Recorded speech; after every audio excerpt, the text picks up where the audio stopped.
Bonjour ou bonsoir à toutes et à tous. Dans cette vidéo, on va parler des 3 premières semaines que j'ai passées dans cette caravane. Ça fait 3 semaines maintenant que j'y vis à temps plein, donc on va faire le bilan de tout ça. Je vais vous montrer les choses que je vous ai pas montrées dans les vidéos précédentes que j'ai pu faire. Donc, notamment, je vais vous parler des placards qui sont restés donc ouverts. Je vais vous parler des stocks de rangement que j'ai achetés. Je vais vous parler de ma nourriture. Je vais vous parler de tout ça. On va parler aussi notamment budget, budget de tout ce que m'a coûté la caravane et tout ce que m'a coûté la caravane en travaux, en assurance, en carte grise. On va être d'une transparence comme la Cour des comptes. Pam, je vous livre tous les euros. Moi j'ai pas peur, je vous livre les euros. Et puis c'est à peu près tout ce dont on va parler, je pense, c'est déjà pas mal. Donc je vous laisse avec les images de ce que j'ai changé, de ce que je me suis approprié, de ce que j'ai rajouté et de ce que de mon quotidien en fait dans cette caravane. Voilà. Tout d'abord, je vous avais pas bien expliqué ça. Alors vous m'excuserez le bordel, mais ça c'est ma nourriture enfin c'est mes restes, donc c'est pour ce soir. Je bois quand même, s'il faut s'hydrater. Et ça c'est des pains au chocolat que je me suis acheté tout à l'heure. Donc je les ai laissés là parce que je vais pas les ranger vu que je vais les manger. Donc déjà j'ai récupéré ce meuble, je vous en avais pas parlé, j'en ai parlé sur Insta. Alors en fait c'est un accoudoir de canapé, c'était un ancien canapé de ma mère que j'ai récupéré, que j'ai poncé. Alors évidemment le but c'était de le peindre et de le fondre dans le décor, donc comme vous voyez il est accroché au meuble des deux côtés, pas ça hein, mais des deux côtés il est accroché en haut aussi, donc il est totalement stable. Dessus j'ai mis des petites boîtes dont je me sers, ça par exemple c'est la boîte à clés. Je viens mettre mes clés et le cadenas quand je rentre. Ça c'est donc j'ai acheté ceci. J'en ai acheté plein. Regardez, ils sont là. Ils sont là, il y en a plein. Ce sont des boîtes en fait. Des boîtes. Enfin, j'ai même pas à vous l'expliquer, vous comprenez, je pense. Ça c'est la poudre que je mange le matin, hein, donc Y-Food que je vous ai déjà présenté. Donc je les ai mis dans des boîtes parce que c'est tellement plus simple à ranger. Et je fais ça avec notamment un peu tout, les tomates, les olives, que vous avez vu aussi dans la vidéo où je fais à manger. Là ici, comme vous avez pu voir, j'ai mis c'était le miroir qui se trouvait ici. Donc vous voyez encore les trous, voilà. Il y avait les trous de fixation ici. Il se cassait la gueule à chaque fois que je conduisais. Du coup, j'ai décidé de mettre cette magnifique peinture faite par Shelly, que j'avais commandée moi-même. Donc merci pour ton travail avec donc ma constellation du Cancer, le Capricorne en ascendant et le Taureau en lunaire, évidemment. Ceux qui aiment l'astrologie. Là, donc du coup, je l'ai fixé comme ça elle bouge pas. Et j'ai juste à soulever. Tac, et en dessous, j'ai un peu tout ce qui est rangé pour faire la cuisine et puis les deux shakers en plus. Pour l'instant, il n'y a que ça, mais ça pourra contenir d'autres choses éventuellement. Hein, mais voilà, je trouve ça pas mal comme moyen de rangement. Comme ça, au moins, hop, je le baisse et pendant le trajet, ça ne bouge plus. Alors j'ai pris la décision de ne pas remettre les portes des placards. Parce que d'une, je trouve que ça donne un côté sympa. Cette espèce de bulle là. J'aime beaucoup comment ça a été coupé.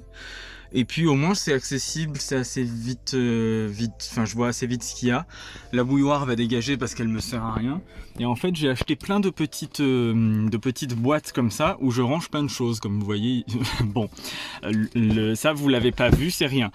Là par exemple, bon ça c'est quand j'ai manœuvré avec la caravane, c'est tombé, mais c'est mes albums photos que je vais mieux ranger du coup. Là vous avez des petits cahiers, vous avez une petite boîte, là il y a une boîte. En fait là il n'y a rien qui bouge. Il n'y a rien qui ne peut bouger parce que tout est, vous voyez, tout est empaqueté. Ça c'est des choses dont je me sers assez souvent. Là il y a le chargeur de l'ordi que je mets ici par exemple. Ça c'est un autre sac si j'en ai besoin. Donc j'ai décidé de les laisser ouverts parce que je trouvais ça agrandit un peu la pièce, je trouve. Et puis voilà, c'est plus agréable, j'ai l'impression.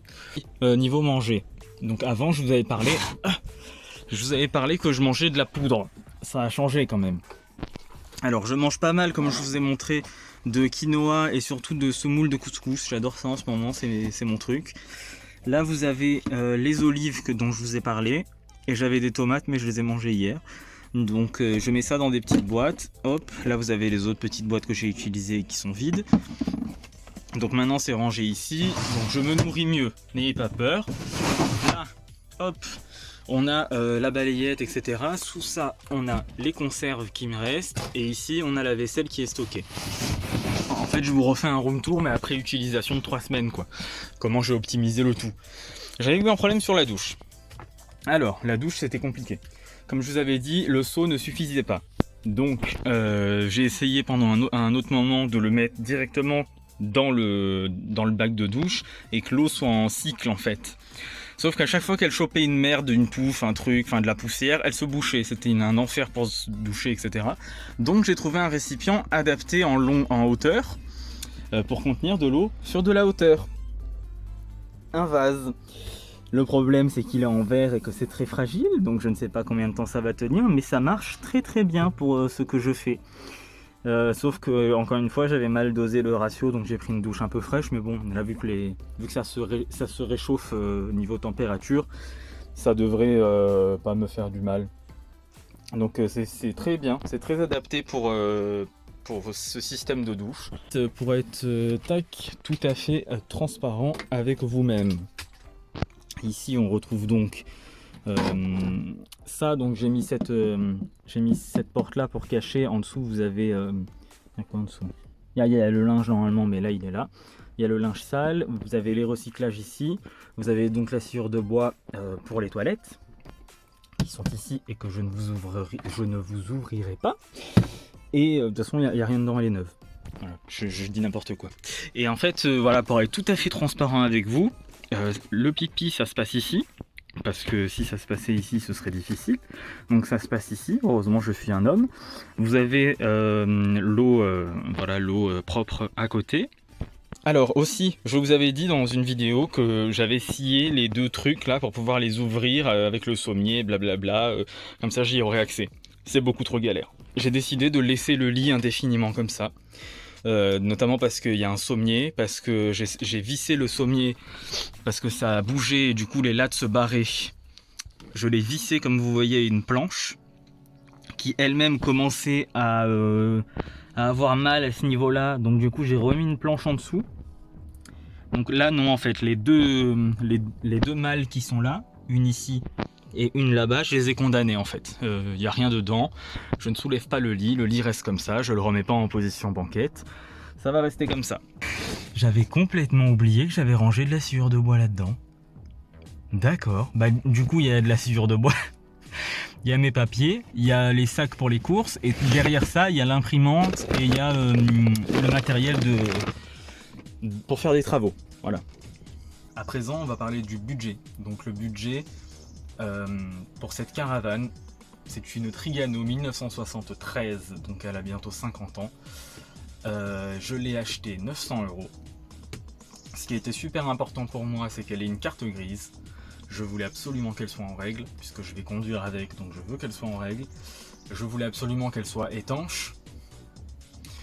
Et je voulais absolument qu'elle soit en état de marche, qu'elle puisse rouler tout de suite, qu'il n'y ait pas de gros travaux à faire, qu'il n'y ait pas de tout ça, et que l'extérieur soit très propre. Alors, carte grise, oui.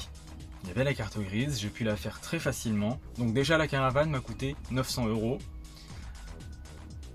La carte grise m'a coûté 13 €. Je n'ai pas compris pourquoi, mais tout était en règle et elle m'a coûté 13 €. Moi j'avais vu 80 €, mais c'est pas grave, tant mieux. Ensuite, donc 900 €, je suis allé la chercher à Lyon. J'habite dans le Var, dans le sud-est de la France. Ça m'a coûté un petit peu plus d'un plein pour y aller. Donc le plein étant à 2 € et quelques au moment où j'y suis allé, on est sur un peu plus de 100 € niveau essence. On est sur 50 € de péage, parce que j'ai pris que l'aller et que le retour j'ai pris la route, 7 heures de route. Ensuite, en frais annexes comme ça, on a les frais voilà, où je m'arrête manger, ou enfin les 2-3 trucs que j'ai achetés. Et après, quand je suis arrivé ici, que j'ai découvert qu'il y avait 2 fuites des deux côtés ici, au niveau des poignées et au niveau des au niveau oui, des deux coins arrière en fait de la caravane. Les travaux ont commencé à monter très très vite niveau argent. Donc j'en ai eu pour je dirais un bon 1004, parce que donc pour vivre dans cette caravane, j'ai acheté la batterie solaire, enfin la batterie que je peux brancher partout, mais la batterie coûte 400 €. Les panneaux solaires coûtent 200 euros. Tout ce qui est équipement de douche, j'en ai eu pour 100 euros à Stockomanie pour acheter plein de merde, de rangement, d'ustensiles, de tout ce qu'on doit se servir au quotidien. Donc ça, j'en ai eu pour 100 euros.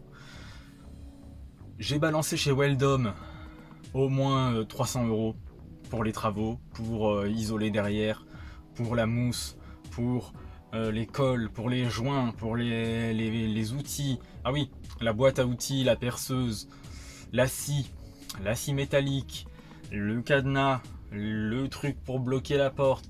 J'en ai eu pour une fortune à Weldom. Donc niveau travaux, ça a chiffré très vite. Et pourtant, j'avais pas grand chose à refaire. J'avais les deux côtés là pourris, le bois pourri et les poignées à enlever, à reboucher, à essayer de tout remettre étanche. Mais vous avez bien vu que... Ah non, je ne vous en ai pas parlé, ça a coupé. Je suis désolé. Tout remettre étanche donc. Ce qui n'a pas vraiment marché, mais ça a beaucoup diminué. C'est-à-dire que on a connu ici dans le Var, là, il y a une semaine à peu près, des pluies très violentes, très violentes, avec du cumul d'eau important. J'ai eu quelques coulures sur le bois, mais vraiment, et c'est pas genre ça coule, c'est vraiment juste un trait d'eau qui est descendu. Donc c'est que de l'eau rentre encore. C'est pas grave. C'est l'été. Je compte pas garder cette caravane à vie. C'est vraiment la première étape en fait. C'est ma caravane de début.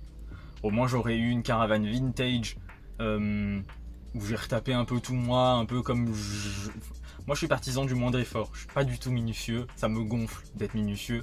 Vous pouvez le voir hein, si vous regardez vite fait. Enfin là vous voyez pas, mais si vous regardez dans les coins, au niveau des peintures, tout ça, des fois il y a des dépassements, mais je m'en fous. Tant que ça fait le job en gros, c'est ce qui m'intéresse. Et du coup, j'ai eu une caravane à retaper assez sympa pour m'entraîner. J'étais pas manuel, j'ai appris des trucs. Donc voilà, je compte pas la garder éternellement. Donc c'est pas très grave qu'elle soit pas totalement étanche. C'est pas grave. Puis étant une caravane de 1973, j'imagine que sa dernière vie est avec moi, je pense. Elle est très bien, hein, maintenant que j'ai tout... comme je vous disais, j'ai réussi à faire mes toilettes, ma douche, ma cuisine, mon lit, mon armoire. Voilà, et je bosse avec mon ordi. C'est simple, je vais être très transparent avec vous. Je me suis fait prêter de l'argent pour pouvoir financer tout ça. On a prêté en tout 2300. Et j'ai rajouté de l'argent de ma poche pour le reste. Donc ça a dû me coûter minimum 2300 pour l'acheter, la rénover, la mettre en règle. En assurance, j'ai pris une assurance supplémentaire par rapport à ma voiture parce que je voulais que la caravane soit une entité en elle-même, vu que c'est ma maison, c'est pas juste un lieu de vacances. La moto, t'es chiant, pourquoi t'as besoin d'une moto qui fasse autant de bruit? T'as un problème de compensation de pénis, monsieur. Je voulais qu'elle soit assurée au top. Sachant que moi, mes baies, j'ai eu de la chance aussi pour ça, les 4 baies sont nickel. D'extérieur, elle a 50 ans, elle était nickel. L'extérieur, la peinture, elle n'a pas pris l'extérieur. Les baies sont intactes, elles sont magnifiques. C'est des baies en verre. Du coup, ça m'inquiète un peu parce qu'elles sont immenses et que voilà. Je voulais une assurance qui couvre tout ça. Je l'ai mis en tout risque chez Zéro Tracas, Zéro Blabla.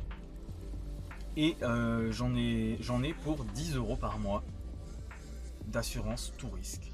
À chaque fois que je sors de la caravane, je prends avec moi le panneau solaire, la batterie, mon sac, j'ai loupé mon doigt, mon sac avec mon ordi, mon téléphone, mon chargeur, enfin tous mes papiers, etc.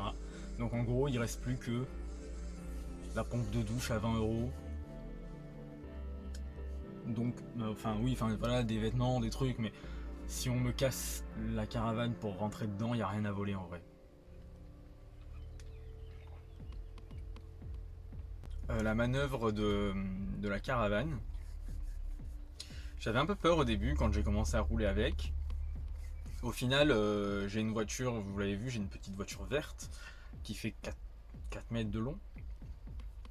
Elle fait 4 mètres de long, la caravane aussi fait 4 mètres de long puisqu'elle fait 3 mètres à l'intérieur plus 1 mètre d'attelage. Donc je fais 8 mètres et ça se conduit relativement facilement. J'ai pas beaucoup galéré. Les manœuvres, on prend vite le coup en sachant que quand il faut reculer, il faut braquer à droite pour aller à gauche. Quand on comprend ça, après plusieurs allers-retours, on comprend le fonctionnement. Je vous dis ça, mais pour me garer sur ce terrain, j'ai abîmé un arbre, un jeune arbre, parce que je n'arrivais pas à faire la manœuvre. Je l'ai abîmé à plusieurs reprises. Pendant 2 semaines que je vivais à cet endroit-là, là j'ai bougé la caravane. Mais pendant 2 semaines, il était à terre, je croyais l'avoir tué, mais il commençait à faire des feuilles.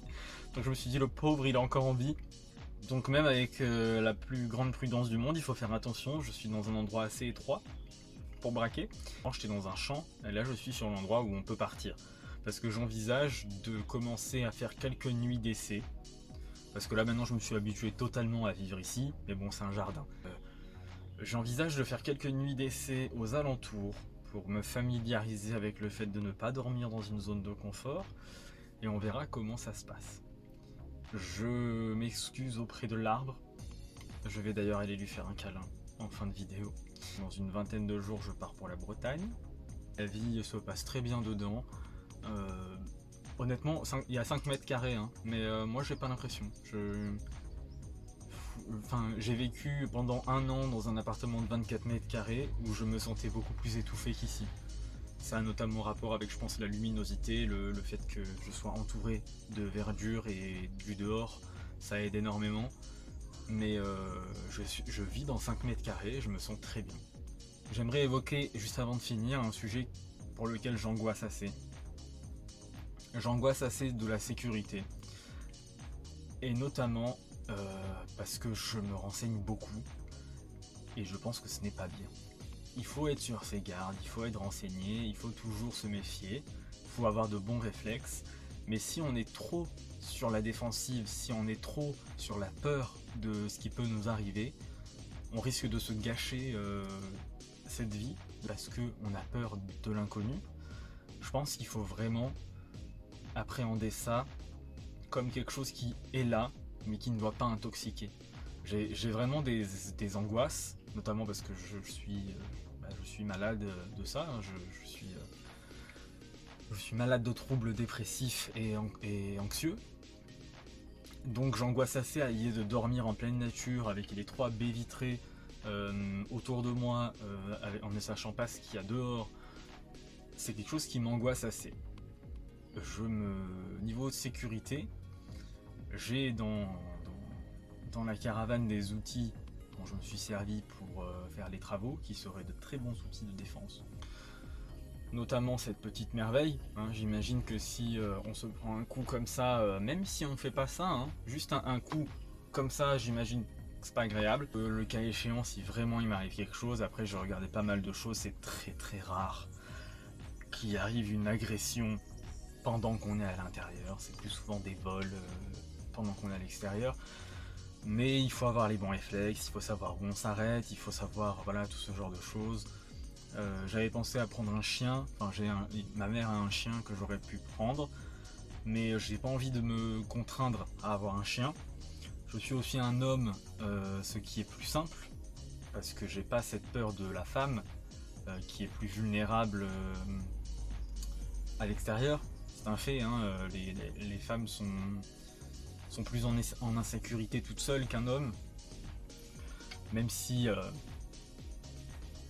vous avez vu mes mains, quoi. La seule crainte que j'ai, c'est la sécurité et le moment où je vais me retrouver à dormir seul quelque part. Bilan, budget, sécurité, c'était le thème de cette vidéo. Merci de l'avoir suivi. On se retrouve très vite pour une prochaine. Notamment dans, je pense, mon premier essai de vie, de dormir dehors, pas loin d'ici, mais hors de ce terrain.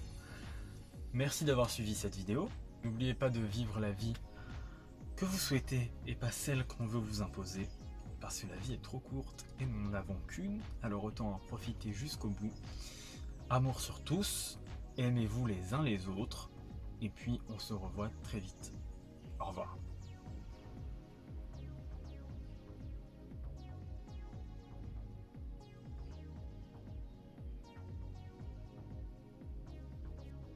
cette petite sortie VGE que j'ai fait,